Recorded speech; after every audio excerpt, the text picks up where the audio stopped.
Good afternoon. Happy Friday, May 1st, April in the books. And this week continues to be dominated by what's happening with the military conflict in Iran and the Strait of Hormuz being closed, obviously impacting the price of oil. That's continued to have upward pressure on mortgage interest rates.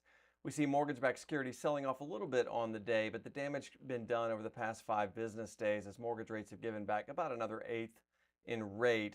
Since the start of the conflict, mortgage rates are worse to the tune of around anywhere between a half a point to 3/4 of a point, just depending upon note rate and product. A mixed bag of news economically. We did see jobless claims come in low here this past Thursday.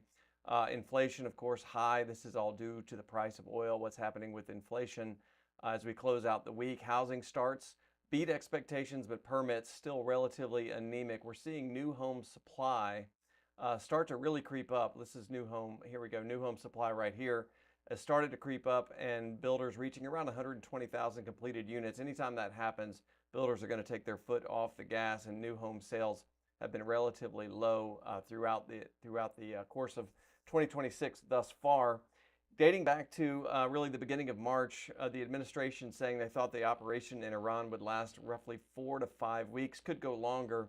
But now Trump signaling as recently as yesterday that the blockade could last months further. This is as of yesterday afternoon.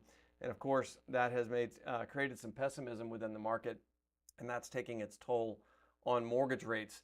This week did mark the very last Fed meeting with Fed Chairman Jerome Powell at the helm. Of course, he's been there since 2018, and he will be replaced by Kevin Warsh, who is looking to be confirmed by the Senate. We'll have his first meeting next month. So we'll have to see how that plays out. Warsh, at least version 1.0 of Kevin Warsh, was an inflation hawk, and inflation's been starting to creep back up. It has never gotten back down to 2%, which is the Fed's target rate post-pandemic. We would expect a traditional Kevin Warsh to be really hawkish there and potentially raise rates to shove inflation back down towards the Fed's target rate of 2%.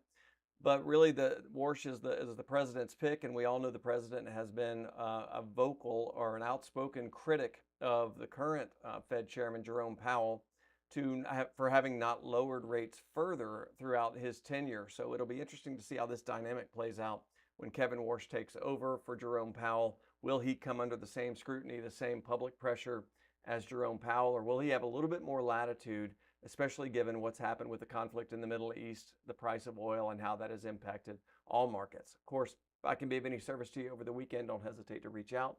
Mark.Milam at highlandmtg.com.